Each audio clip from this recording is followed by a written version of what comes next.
একটা বাস্তব কথা বলি, শোনো। ধরো, এক কাপ গরম ধোঁয়া ওঠা চা, সেটা কিন্তু কিছুক্ষণের মধ্যেই ঠান্ডা হয়ে যায়। আবার ধরো, একটা খুব সুন্দর সকাল, সেটা কয়েক ঘন্টার মধ্যেই কিন্তু সন্ধেতে পরিণত হয়।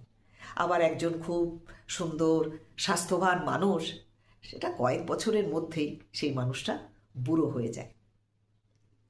আবার আমরা অনেক সময় বলি না যে ঠিক আছে, এখন ওকে কিছু বলতে পারছি না, পরে বলে দেব। কিন্তু একদিন যখন তোমার সত্যিই তাকে কিছু বলার সময় আসবে, হয়তো দেখবে তিনি আর এই পৃথিবীতেই নেই। তাই যেটা করবে সেটা আজকেই করো। ধরো, তুমি কারোর কাছে মাপ চাইবে, সেটা আজকেই চাও। কারোর প্রশংসা করবে, সেটা আজকেই করো। কারোর সঙ্গে সময় কাটাবে, সেটা আজকেই কাটিয়ে ফেলো। বা কাউকে তুমি তোমার ভালোবাসার কথা বলবে, সেটা আজকেই বলে ফেলো।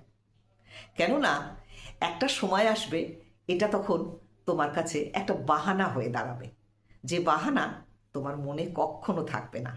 তাই যেটা করবে সেটা আজকেই করো, তাই না?